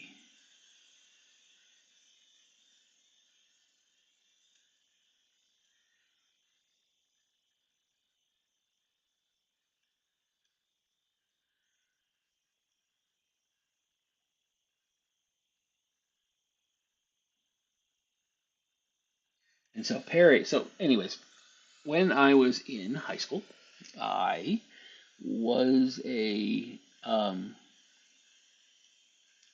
was an archer.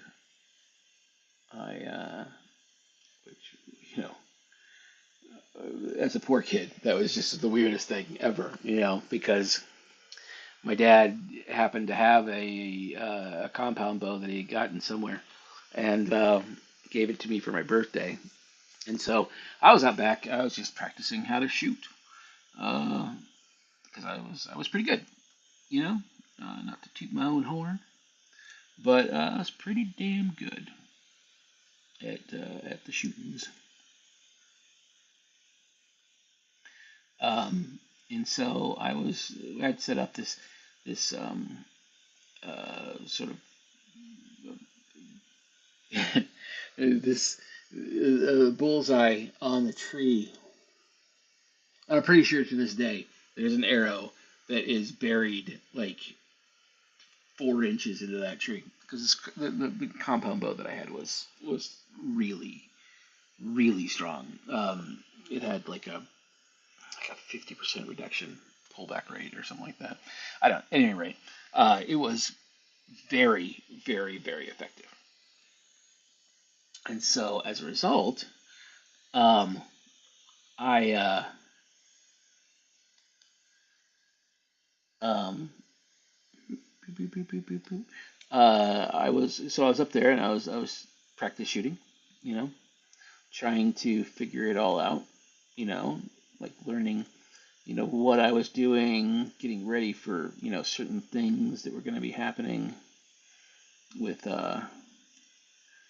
like, my class. So I was really into it, you know.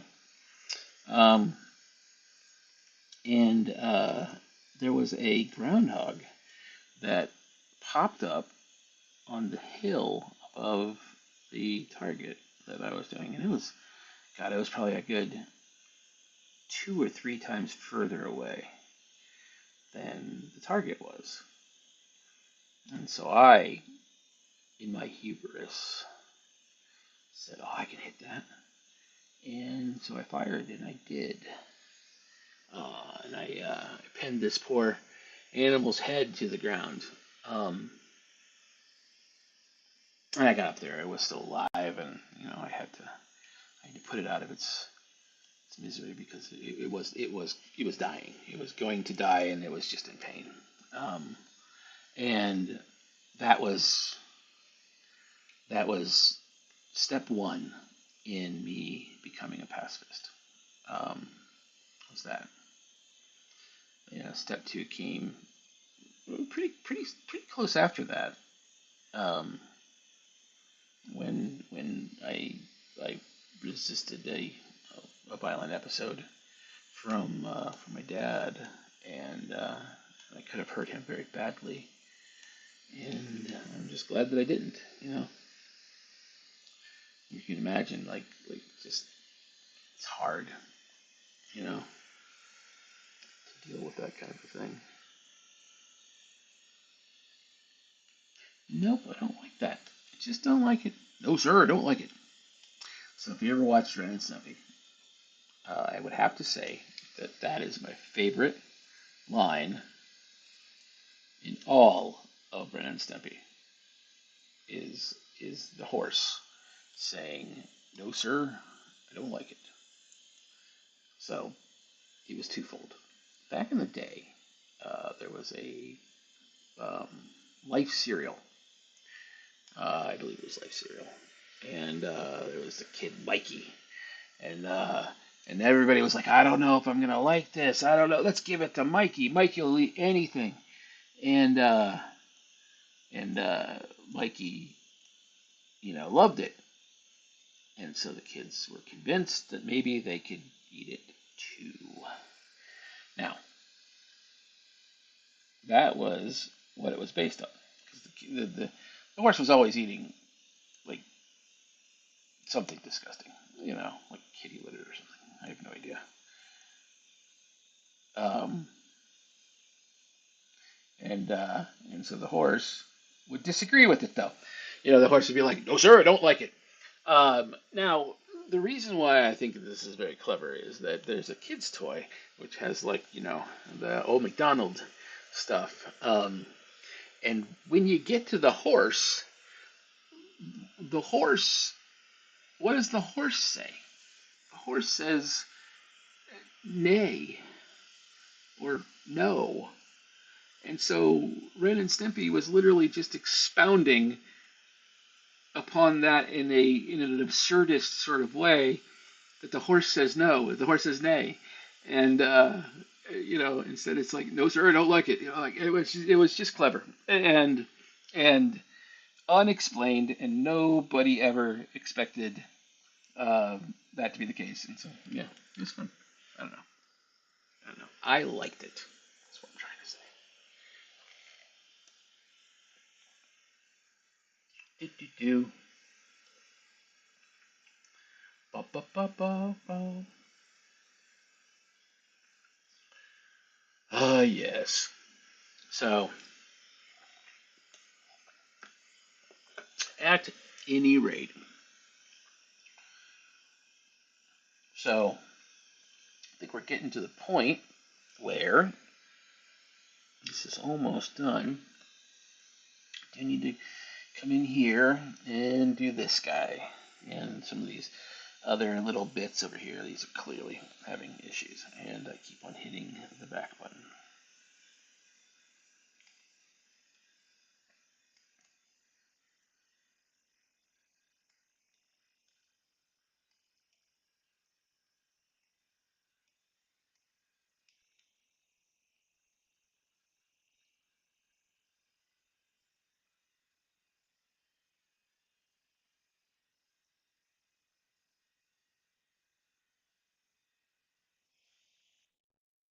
Ah, I knew I did something.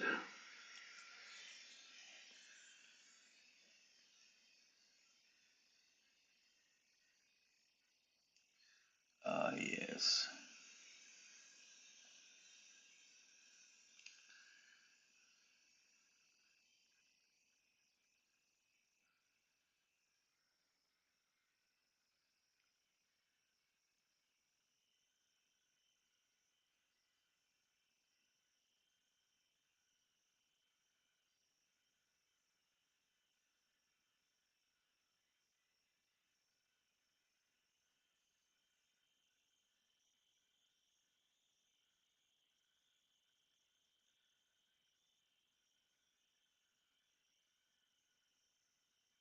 Alright. Vault scaling UK, not too shabby. Now I have this as well. And then this. Oh, so I have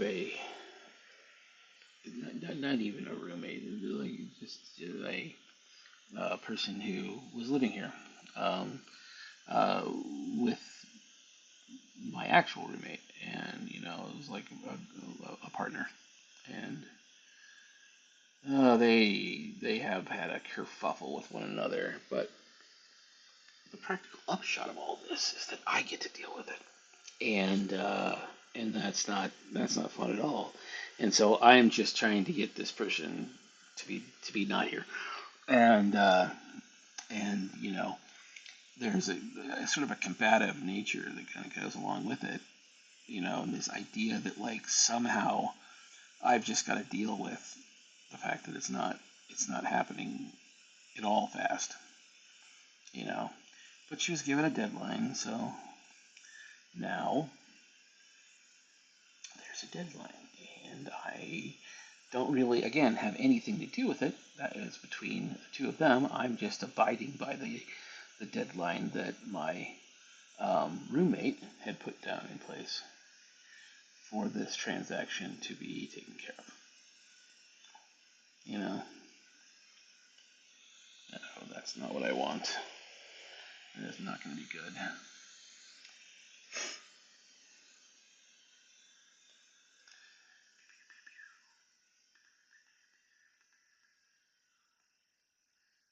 Just got done watching um, season 2 of uh, Good Omens. And there's a whole thing that talk about disappointment. Yeah. But yeah, we're uh, we're working through that. It's pretty cool though. Um, love that story. It's such a good story. Um, I just got to that point where if you haven't seen Good Omens, close your ears. Um, the where into the second season, there's this uh, admitting the um, the friendship, relationship, love that Crowley and Zeraphil have for one another, and one of them believes that it's wrong. It's such a great metaphor for coming out of the closet. You know, is that like from Aziraphale's point of view, he's doing something wrong because Crowley's a demon, um, and but like throughout the entirety of it, you're realizing that like demon and devil, and an angel are they're all just equally shitty. You know, not necessarily shitty in a bad in a like evil way even. The demons, have been told that they're evil for so long that like I think that a lot of them believe it. Um, but like the other ones, you know, the angels, the angels are just self-righteous, and they believe that their way is the important and best way to do anything. And in a lot of ways, from their point of view, they're right. You know, it's just very interesting in a lot of ways. I like the way that his writing works. And again, I do not profess to know anything really about his situation. I haven't, unfortunately. I kind of live in a bubble in a lot of ways. Um, and I mean, some parts of it have been explained and so on and so forth, and so I kind of get, the gist of the whole thing. Um, you know, I have no idea how any of it is, again, you want to do a thing where you believe anybody that's been a potential victim, and so I do, but god damn, do I hope that he wasn't that stupid, you know, but he probably was. Men in power are a very interesting. There's a very interesting dynamic that goes along with that. Um, you know, um, trying to. There's a whole thing about like how do you deal with that sort of aspect? Like if you're famous, um, how are you? I mean, don't get me wrong. Everybody needs to like learn the details and the ins and the outs of everything, and needs to understand that there is a correct way to deal with things. They really do need to like there needs to be more ability to speak to men uh, on issues that they need to know about. Because if there's ever any side of it that garners any form of like, I don't even know if I want to call it sympathy. Um, I wouldn't call it sympathy necessarily. It's more of a you like this is a thing that you need to know about. And imposter syndrome plays a huge part in it as well. You know, many of these people, they go into this whole thing being outcasts and being people that have had not really a lot of success dating and things like that. And their their connection to that, once it becomes so massively readily available, um, can be at times catastrophically understood. And, and again, you know, how do you deal with that? How do you even put that into a place where any of it is good, like any of it's able to be dealt with. I don't know that you can. Um, and uh,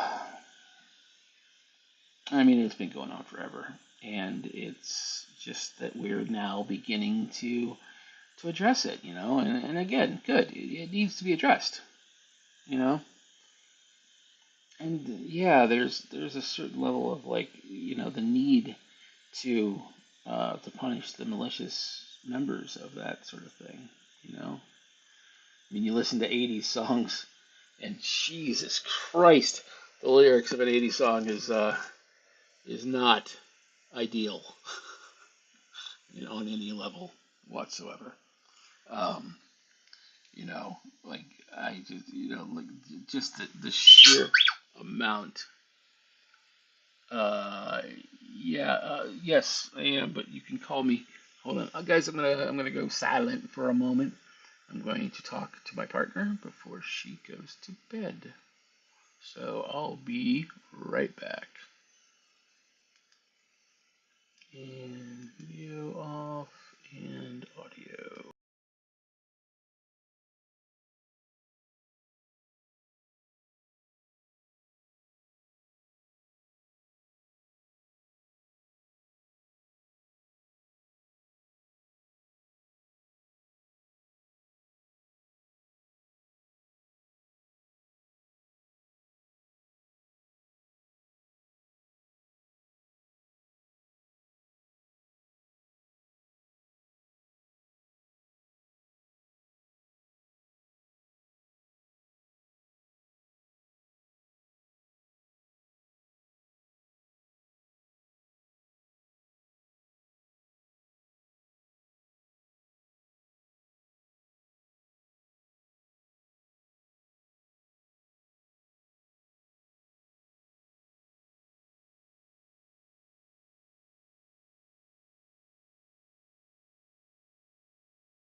All right, I dozed off for a little bit. Sorry. Um, Back. I'm gonna do this for a little longer, and then I am going to go to bed, as I have to be up in about 6 hours. But my daughter is gonna come and lend me her car tomorrow, which is it's got its own level of like funny that goes along with it because my daughter's gonna lend me her car. That feels so wildly not real. You know, feels like it's like, well, aren't I supposed to be the one that lends her my car? I think that's the way it works.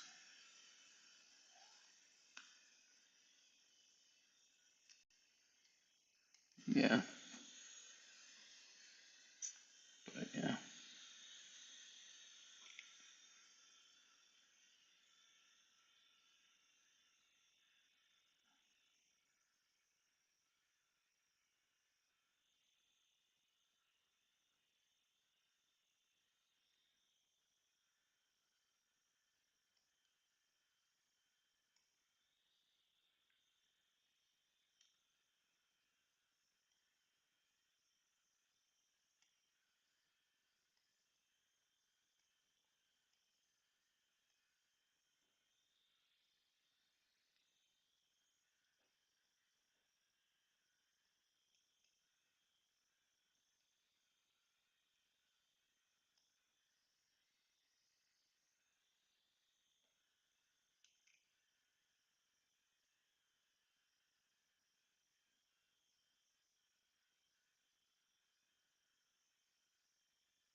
So it's important that we be labeling stuff too. It's kind of a dealio. It's a deal breaker in a lot of ways.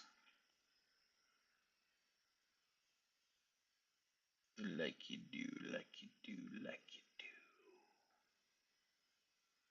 Well, hot at any rate. So I'm gonna get this done real quick, and then I'm gonna go to bed because it's late here.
Uh, deep. Wrong way. Uh, so now we need to put this vertical because that's the way that it was. So now, in essence, so in order to make something that's perfectly symmetrical, you can utilize this technique here. Yeah.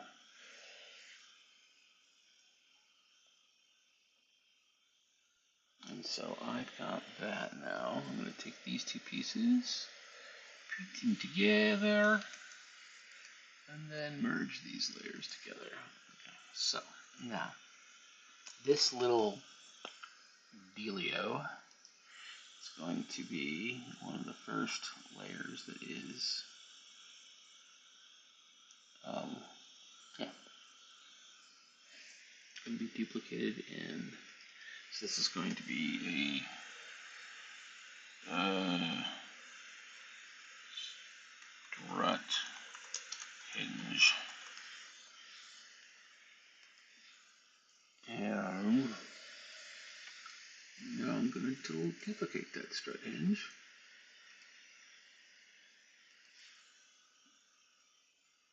And I'm going to put that here, but I'm going to move it so that it is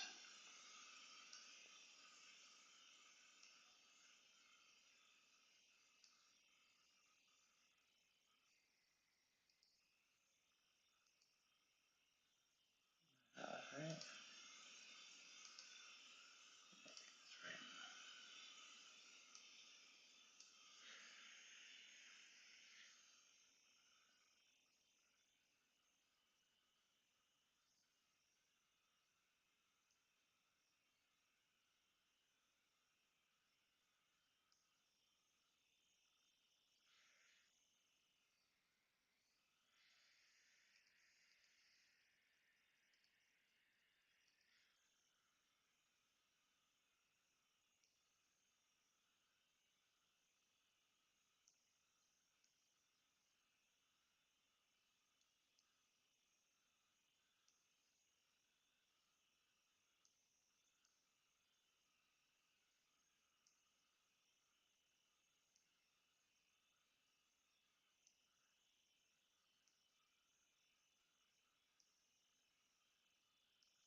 Okay.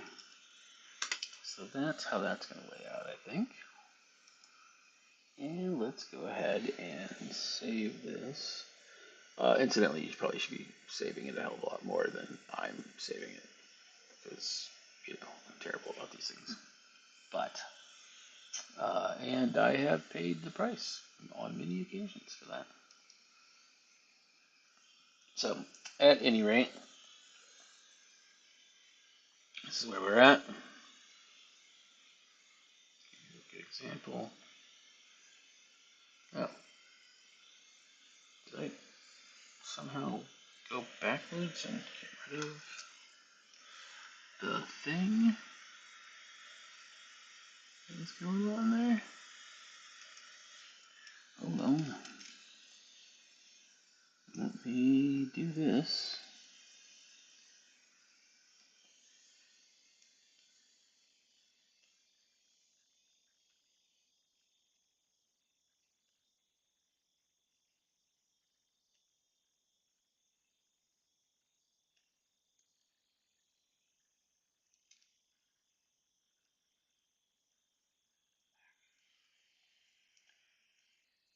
Time doesn't register the first thing, and yet somehow I keep on pretending like it does.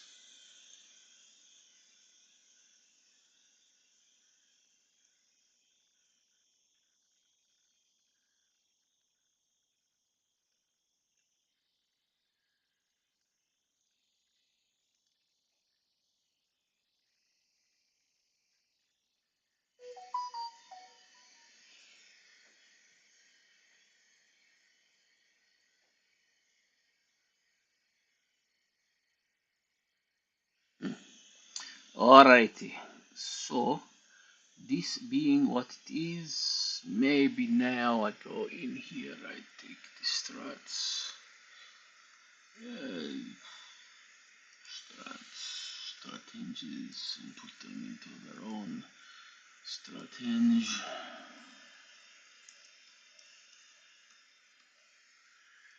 Folder. Turn those off. I can get rid of these lines in here. And that's all said and done. Then I think I will be ready to go to bed and sleep for a couple of hours again tonight. Last night I didn't get to bed until about 8 o'clock in the morning, and then I woke up at like noon. So there's that. All of this doing artwork in the middle of the night thing is like, what I do normally, but at the same time, I did kind of start not doing it. Gentlemen and ladies, multiform and undecided.